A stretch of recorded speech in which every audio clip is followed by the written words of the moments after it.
روانگی سے چند لمحے قبل میں نے والدہ کو بند لفافے میں کاغذات دیے اور انہیں کہا کہ انہیں نہایت سنبھال کر رکھیں۔ والد مرحوم کی قبر پر اس روز میں گھنٹوں موجود رہا۔ روانگی کے وقت والدہ، بیوی اور بچے سے اس طرح ملا جیسے شاید آئندہ ملاقات نصیب نہ ہو۔ میری جو اندرونی کیفیت تھی اس کا اندازہ آپ بخوبی کر سکتے ہیں، لیکن میں نے حتی الامکان یہ کوشش کی کہ چہرے سے اس کا تاثر ظاہر نہ ہونے پائے۔ والدہ اور بیوی کو میں نے یہ بتایا کہ کمپنی کی طرف سے مجھے شاید چند ماہ کے لیے سری لنکا جانا پڑے، اس لیے میری طرف سے خطوط آنے میں دیر ہو سکتی ہے۔ میں فون پر دفتر والوں سے آپ کی خیریت معلوم کر لیا کروں گا اور میرے دفتر کے آدمی میری تنخواہ اور میری خیریت سے آپ کو آگاہ کر دیا کریں گے۔ یہ سب باتیں میں نے اپنے سینئرز کی ہدایت کے عین مطابق کی تھیں۔ گھر والوں کو یہ انتظام کچھ عجیب سا لگ رہا تھا، لیکن میں نے انہیں یہ سوال کرنے کا موقع ہی نہ دیا اور شام کو 7 بجے اسٹیشن کی طرف روانہ ہو گیا، کیونکہ اگلی صبح 8 بجے ہمیں لاہور آفس میں رپورٹ کرنی تھی۔ لاہور میں آفس سے ہمیں ایک جیپ میں آنکھوں پر پٹی باندھ کر لے جایا گیا۔ جب پٹی کھلی تو ہم ایک ہال میں موجود تھے، جہاں بہت سی کرسیاں پڑی ہوئی تھیں۔ وہاں پر ہمارے سینئرز بھی موجود تھے۔ چند ہی لمحوں بعد سویلین ڈریس میں ایک صاحب داخل ہوئے، جنہیں ہمارے سینئرز نے ایڑیاں بجا کر سلوٹ کیا۔ ان صاحب نے فرداً فرداً ہم سب سے مصافحہ کیا، ٹریننگ کی کامیاب تکمیل پر مبارکباد دی اور کہا کہ آپ 5 افراد جس مشن پر جا رہے ہو اس کی کامیاب تکمیل سے افواج پاکستان کو بہت زیادہ مدد ملے گی، اس لیے روح کی گہرائیوں سے اپنے مشن کو پایہ تکمیل تک پہنچانا، اور اس دوران اگر غداری کی زندگی اور شہادت میں سے کسی ایک کو چننا پڑے تو شہادت کو قبول کرنا، کیونکہ موت تو یقیناً ایک روز آنی ہے۔ ہمارا دشمن اتنا مکار ہے کہ زندہ رہنے اور عیش و عشرت کے جھوٹے وعدے کر کے راز اگلوا لینا اس کا دھرم ہے، اور سب راز جاننے کے بعد وہ تمہیں چھوڑے گا نہیں بلکہ اذیت ناک موت سے ہمکنار کرے گا۔ ایک واقعہ جو انہوں نے بتایا میں انتہائی مختصر الفاظ میں بیان کروں گا۔ ٹیپو سلطان شہید کے ساتھ غداری کرنے والے میر صادق کو انگریزوں نے جاگیر اور 7 پشت تک وظیفے سے نوازا تھا۔ وظیفے کی ادائیگی سرنگا پٹم کے خزانے سے ہوتی تھی۔ انگریز تو حکومت میں صرف اعلیٰ افسر ہوا کرتے تھے، دیگر کار حکومت ہندوستانی ملازمین ہی سر انجام دیتے تھے۔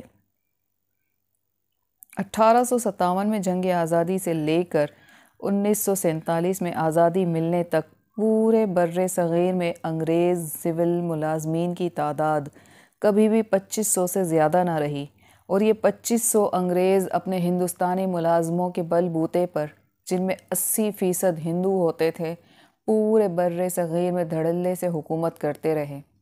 یہ ایک تاریخی حقیقت ہے کہ میر صادق کے ورثاء کو وظیفے کی ادائیگی کے لیے جب پکار پڑتی تھی تو چپڑاسی بالکل آج کی عدالتوں میں رائج طریقے کے مطابق اونچی آواز میں پکارتا تھا کہ میر صادق غدار کے ورثاء حاضر ہیں۔ جیسے شہید ہمیشہ شہید رہتا ہے، ویسے ہی غدار کی غداری اس کے مرنے سے ختم نہیں ہو جاتی، بلکہ یہ پشت در پشت اس کی اولاد کو یاد کرائی جاتی ہے کہ تمہارے اجداد میں ایک غدار تھا۔ انہوں نے ایک مثال دی کہ بہادر شاہ ظفر کے سسر، جس نے بہادر شاہ ظفر کو گرفتار کروایا تھا، اور اس کی اولاد تقسیم ہند کے بعد نقل مکانی کر کے کراچی میں آ گئی اور سرکاری محکموں میں ملازمت اور تجارت میں مصروف ہے، لیکن وہ اپنے جد امجد کا نام تک نہیں لیتے، اور اگر کسی کو اس کا علم ہو بھی جائے تو اسے نہایت عاجزی سے کہتے ہیں کہ وہ اس بات کی تشہیر نہ کرے۔ انہوں نے کہا کہ بارڈر کراس کرنے کے بعد یہ محض تمہاری اپنی ثوابدید پر ہوگا کہ اگر ایسا موقع آیا کہ تمہیں غداری اور شہادت میں سے کسی ایک کو چننا پڑے تو تم کسے ترجیح دو گے۔ اس مختصر سی تقریر یا نصیحت کے بعد وہ ہم 5 سے ملے اور اس کمرے سے باہر چلے گئے۔ ان کے جانے کے بعد ہم سب کی جسمانی اور ساتھ لائے ہوئے سامان کی بھرپور تلاشی لی گئی۔ ہمارے سگریٹ، ماچس، بٹوے سب لے کر ہمیں بھارتی سگریٹ، ماچس اور بٹوے دیے گئے۔ ہمارے ایئر بیگ لے کر ایسے ایئر بیگ دیے گئے جس پر میڈ ان انڈیا لکھا ہوا تھا۔ ہمیں سائنائڈ سے بھری داڑھیں دو ڈاکٹروں نے لگائیں۔ ان کے ساتھ کچھ ایسا کیمیکل بھی لگا ہوا تھا جس سے یہ نہایت مضبوطی سے چپک گئیں۔ ہم سب کو 5,000 کی بھارتی کرنسی دی گئی اور مجھے ایک کاغذ دیا گیا جس پر دلی، آگرہ اور بمبئی کے کچھ پتے درج تھے۔ کوڈ ورڈ بھی لکھا ہوا تھا۔ یہ ان بھارتی ہمدردوں کے پتے تھے جس سے رابطہ کرنے پر مجھے روپیہ اور دیگر مطلوبہ اشیاء مل سکتی تھیں۔ مجھے یہ ایڈریس اور نام ازبر یاد کرنے تھے۔ جس مشن پر ہم جا رہے تھے وہ ایک نہیں بلکہ درجنوں میں تھا۔ اس کے علاوہ اہم نوعیت کی معلومات اور وہاں کے حالات کو دیکھتے ہوئے جو کام بھی ملک کی بھلائی کے لیے مناسب نظر آئے وہ ہمیں کرنے کی اجازت دی گئی تھی۔ یعنی ہمارا کوئی ایک مخصوص مشن نہ تھا بلکہ ہمیں دشمن کے متعلق ہر قسم کی معلومات حاصل کرنا تھیں اور موقع ملنے پر اسے زج کرنا تھا۔ مزید برآں مجھے ایک خصوصی مشن دیا گیا اور وہ یہ تھا Indian army headquarters Delhi میں چیف انڈین آرمی کے دفتر کے کسی ملازم کو پلانٹ کرنا۔ ان دنوں فوٹو کاپی مشینیں نہیں ہوا کرتی تھیں، اس لیے جو کچھ بھی ٹائپ کیا جاتا تھا کاربن پیپر سے اس کی کاپیاں بنائی جاتی تھیں۔ کاربن پیپر کو اگر 1 یا 2 بار استعمال کر لیا جائے تو اس پر ٹائپ کی گئی عبارت بخوبی پڑھی جا سکتی ہے۔ اگر اس طرح استعمال شدہ کاربن ردی کی ٹوکری میں پھینک دیے جائیں اور صفائی کرنے والا دفتر کے اوقات کے بعد دوران صفائی وہ کاربن پیپر نکال کر ہمیں دے دے تو بہت سی اہم معلومات ہمیں مل سکتی ہیں۔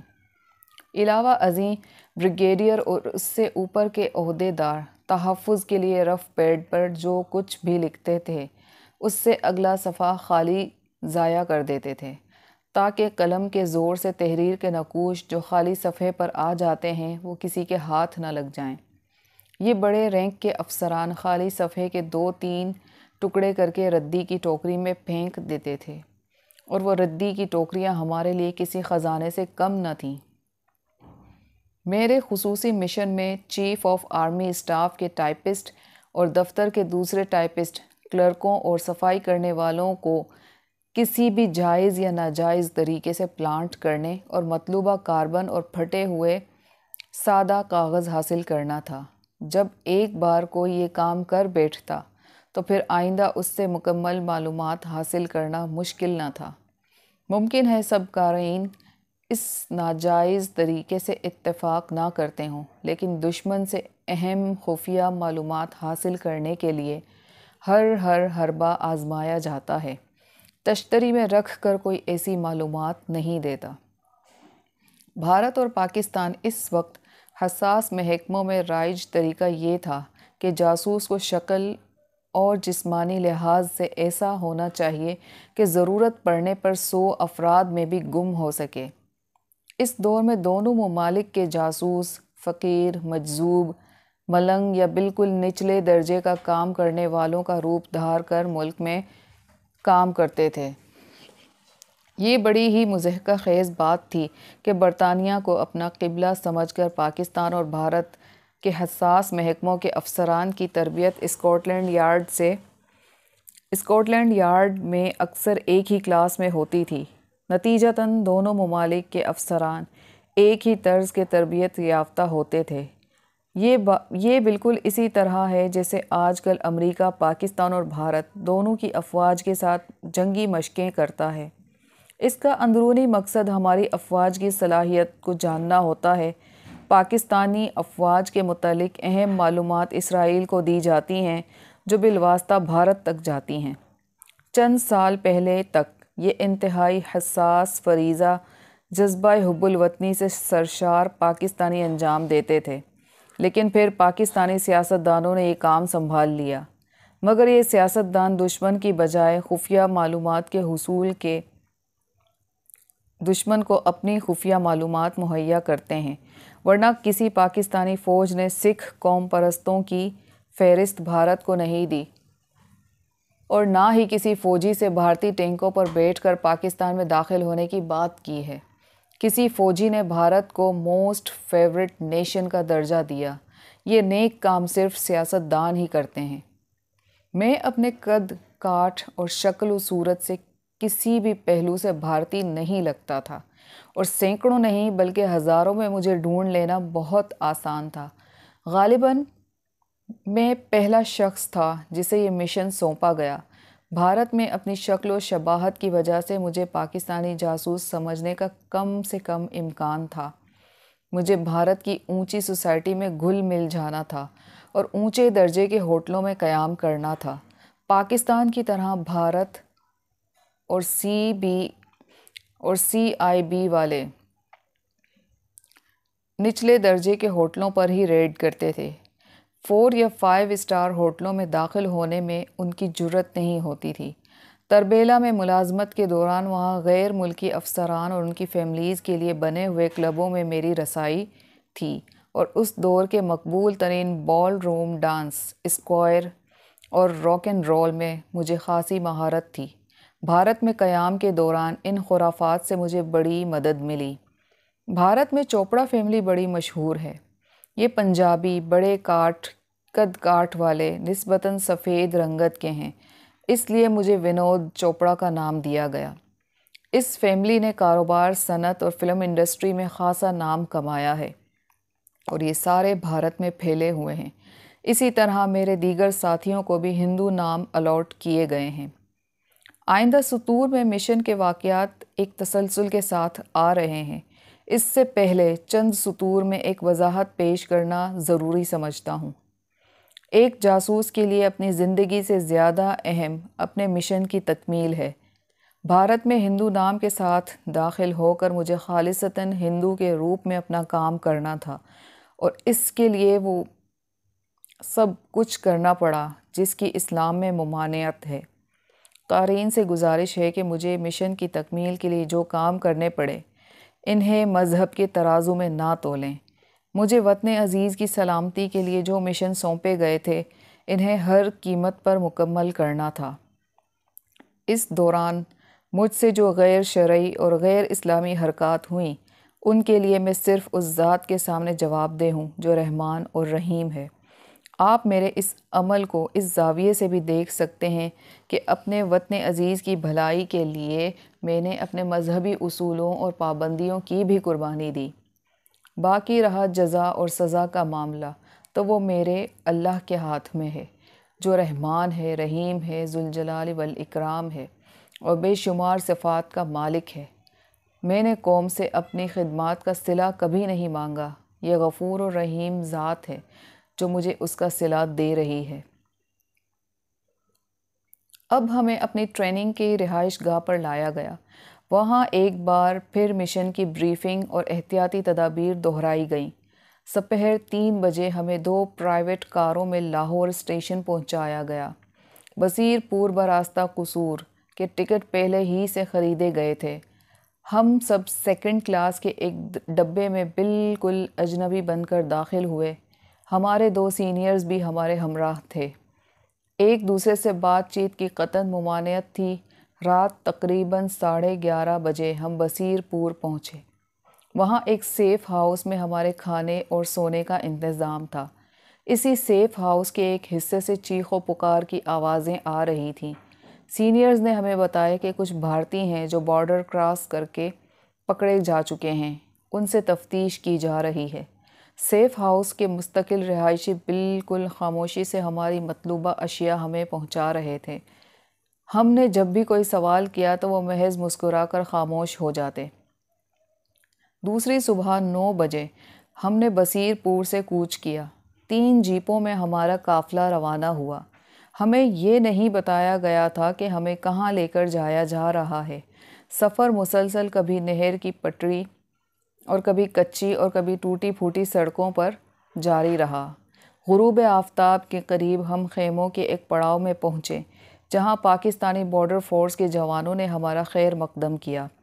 وہاں ہمیں ہمارے سینئرز نے بتایا کہ ہم بہاول نگر میں منڈی صادق گنج کے قریب بارڈر سے صرف 200 میٹر کی دوری پر ہیں۔ وہاں 2 اجنبی دیہاتیوں سے ہمیں ملایا گیا۔ 10 روز بعد دلی میں ٹھیک 11 بجے دن ان میں سے ایک سے مجھے ملنا تھا۔ میٹنگ پلیس تفصیلاً مجھے سمجھا دی گئی تھی۔ یہ دونوں دیہاتی لاہور کے ایک معروف اسمگلر کے کارندے تھے اور ہفتے میں 2 بار اسی راستے سے بھارت جاتے اور پان، کاجو اور الائچی وغیرہ لاتے تھے۔ پاکستان کی طرف سے انہیں بارڈر سے گزرنے اور واپس آنے کی سہولت دی گئی تھی، جس کے عوض وہ پہلے سے گئے ہوئے گروپس کی ڈاک وغیرہ بھی لاتے اور لے جاتے۔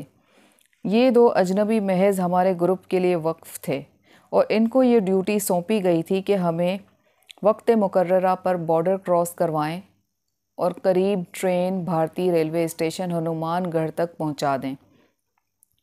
انہیں پیسے دیے گئے تھے کہ ہمارے لیے ہنومان گڑھ سے اجمیر شریف کے ٹکٹ خرید کر ہمیں دیں اور فوراً واپس ہندوستانی بارڈر کے قریب گاؤں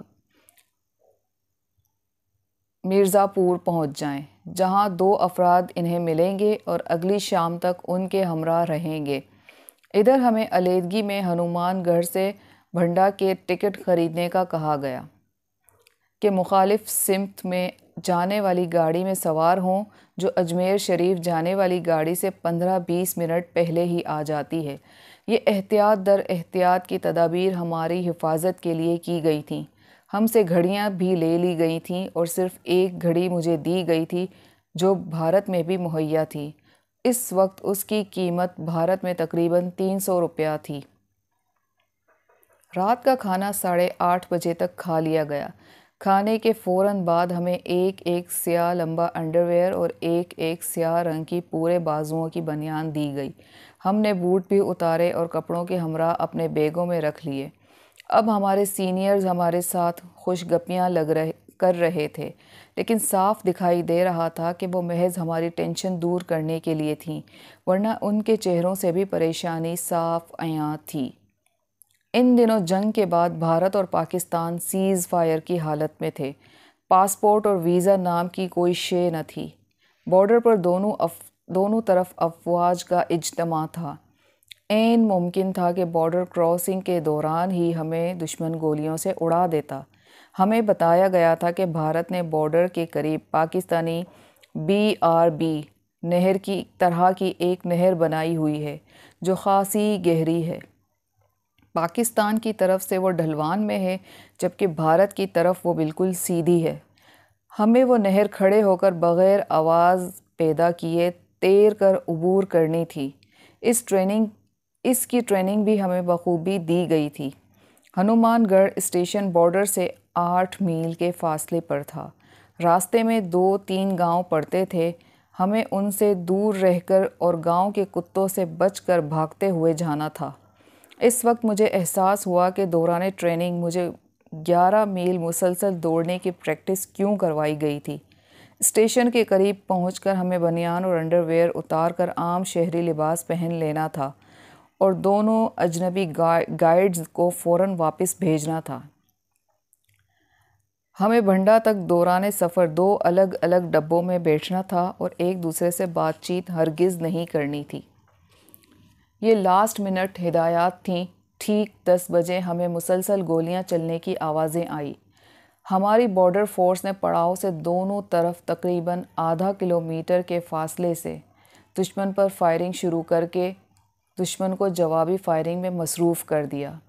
یہ فائرنگ ہمارے لیے گرین سگنل تھی۔ سینئرز نے ہمیں گلے لگایا۔ ان کی آنکھیں آنسوؤں سے لبریز تھیں اور ان کے آخری الفاظ کچھ اس طرح تھے: wish you God's help and best of luck. ہمیں اپنی ذہنی حالت کے بارے میں صرف یہی کہہ سکتا ہوں کہ بارڈر کراس کرنے کی ٹینشن اور مشن کی اہمیت دونوں یکساں تھیں۔ گھر اور فیملی کا خیال ذہن سے بالکل نکل چکا تھا۔ ہمیں ایک 30 بور کا ریوالور اور 100 گولیاں واٹر پروف پیکٹ میں دی گئی تھیں، جنہیں ہم نے اپنے بیگوں میں رکھ لیا تھا۔ بیگوں کو نہر عبور کرنے کے دوران سر پر باندھنے کے لیے رسیاں بھی دی گئی تھیں۔ 10:15 بجے ہمیں بارڈر کی جانب بڑھنے کا موقع ملا اور ہم سب کو خدا حافظ کہتے ہوئے اپنے گائیڈ کے ہمراہ بارڈر کی طرف چل پڑے۔ یہ تقریباً 100 میٹر کا علاقہ تھا۔ سرکنڈوں اور کیچڑ سے بھرا ہوا۔ ہم نے تقریباً 80 میٹر کا علاقہ بھاگتے ہوئے طے کیا اور باقی کرالنگ کرتے ہوئے۔ کیچڑ اور سرکنڈوں سے ہمارے جسم مٹی اور خراشوں سے بھر گئے۔ ہمیں کچھ پتہ نہ تھا کہ ہم کب بھارت میں داخل ہوئے، کیونکہ سرحد کا کوئی نشان موجود نہ تھا۔ ہم بس آگے ہی آگے بڑھتے رہے کہ گائیڈ نے کہا نہر آ گئی ہے۔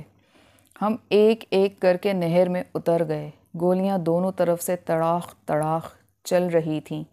نہر کو ہم نے کھڑی پوزیشن میں تیر کر عبور کیا۔ پاکستان کی طرف کا کنارہ پاکستان سے خاصا اونچا اور 90 درجے کا تھا۔ اس پر چڑھنے میں خاصی دقت ہوئی۔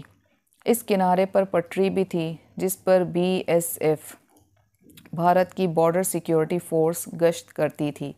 ہمیں جلد از جلد اس پٹری کو عبور کر کے کھیتوں کی طرف دوڑنا تھا۔ احتیاطی تدابیر کے مطابق پٹری پر ہمیں الٹے قدموں چلنا تھا تاکہ اگر ہمارے پاؤں کے نشان کوئی دیکھ بھی لے تو وہ یہ سمجھے کہ لوگ بھارت سے پاکستان کی طرف گئے ہیں۔ پٹری سے الٹے قدموں گزر کر ہم کھیتوں کی طرف بھاگے۔ کھیتوں کی منڈیروں پر ہم تیز بھاگتے رہے۔ وہاں بھی کھیتوں میں ڈیرے بنے ہوئے تھے۔ ہم ان ڈیروں سے حد الوسیع دور رہنے کی کوشش کر رہے تھے۔ اس وجہ سے ہمیں کئی بار کھیت عبور کر کے کبھی دائیں اور کبھی بائیں جانب جانا پڑتا، کیونکہ ڈیروں پر پالتو کتے موجود تھے۔ غرض یہ صرف ایک جگہ 10 منٹ آرام کر کے ہم نے اپنا سفر جاری رکھا۔ ہنومان گڑھ اسٹیشن سے تقریباً آدھا کلومیٹر پہلے ایک نہر آئی۔ ہم نہر میں کود پڑے، اچھی طرح سے نہائے اور جسم کی آلودگی دور کی، انڈرویئر اور بنیان سے جان چھڑائی اور سویلین لباس پہن لیے۔ گائیڈز نے ہمارے لیے ٹکٹس لینے جانا تھا، لیکن میں نے انہیں روک دیا اور کہا کہ تم پیسے رکھ لو اور اندھیرے ہی اندھیرے میں واپس اس گاؤں میں پہنچ جاؤ جہاں تمہارا انتظام کیا جا رہا ہے۔ اسی دوران میں نے اپنا ریوالور لوڈ کر لیا تھا۔ وہ دونوں اسی وقت واپس روانہ ہو گئے۔ میں نے اپنے ایک ساتھی کو ان کے پیچھے بھیجا کہ واقعی وہ واپس جا رہے ہیں یا کہیں راستے میں چھپ گئے ہیں۔ اسمگلرز سے ہر بات ممکن ہے۔ میں نے ساتھی کو بھی اپنا ریوالور لوڈ کرنے کو کہا کہ اگر یہ ذرا بھی ادھر ادھر ہونے کی کوشش کریں تو فوراً گولی مار دینا۔ تقریباً 20 منٹ بعد میرا ساتھی واپس آیا اور بتایا کہ وہ اسی راستے پر بھاگتے ہوئے جا رہے ہیں۔ اسی اثناء میں دور سے گاڑی کے وسل کی آواز آئی اور ہم نے اسٹیشن کی راہ لی۔ یہ بھنڈا جانے والی گاڑی تھی۔ بالکل چھوٹا سا اسٹیشن تھا اور ابھی ہلکا ہلکا اجالا ہوا تھا۔ ہم 4 ساتھی اسٹیشن سے ذرا فاصلے پر دوسری جانب اور 5واں ساتھی ٹکٹ لینے اسٹیشن کی طرف چل پڑا۔ گاڑی غالباً 1 یا 2 منٹ وہاں رکی۔ ہمارے ساتھی نے ٹکٹ لے کر گاڑی کی دوسری طرف سے ہمیں اشارہ کیا اور ہم دوسری جانب گاڑی میں سوار ہو گئے۔ ہمارے ساتھی دروازے کے ساتھ ہی کھڑے۔ اس نے ایک ایک کر کے ہمیں دروازے سے گزرتے ہوئے ٹکٹ تھمائے اور ہم پانچوں اجنبی بن کے ایک ہی ڈبے میں بیٹھ گئے۔ تقریباً پون گھنٹہ بعد گنگا نگر آیا۔ یہ خاصا بڑا اسٹیشن تھا۔ ہم ایک ایک کر کے اترے، اسٹول سے پوریاں اور چائے کا ناشتہ کیا اور پھر 2 الگ الگ ڈبوں میں بیٹھ گئے۔ اب ہماری منزل بھنڈا جنکشن تھی، جہاں سے ہم نے دلی کے لیے گاڑی پکڑنی تھی۔ بھنڈا مغربی بھارت کا بہت بڑا جنکشن ہے۔ گاڑی بھنڈا پہنچی تو ہم اسٹیشن سے ایک ایک کر کے باہر آ گئے۔ اب ہم سرحد سے خاصی دور آ چکے تھے۔ بارڈر کراس کرنے کی ٹینشن بھی کچھ کم ہو گئی تھی۔ شہر چھوٹا سا تھا۔ ہم نے بازار سے شیونگ کا سامان خریدا اور سگریٹ لیے۔ وائرلیس سیٹ بھی خاصی پریشانی کا موجب بن رہا تھا۔ ایک ہی بیگ میں ذاتی سامان اور وائرلیس تھا اور اسے سنبھالنے کے ذمہ دار کو ہر بار بیگ کھولتے وقت گھبراہٹ طاری ہوتی تھی، لہٰذا ہم نے ایک بیگ وائرلیس سیٹ رکھنے کے لیے خریدا اور دہلی تک سفر کے دوران اس بیگ کی نگرانی ہم سب نے بانٹ لی۔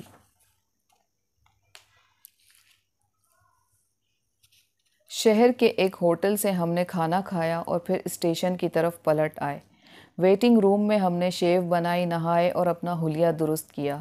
میں نے ساتھیوں کے مشورے سے فیصلہ کیا کہ بجائے کسی ایکسپریس یا پنجاب میل کے ہم پیسنجر ٹرین میں دہلی تک کا سفر کریں گے، تاکہ راستے میں مختلف اسٹیشنوں پر رکتے ہوئے جہاں تک ممکن ہو وہاں کے حالات سے باخبر ہو سکیں۔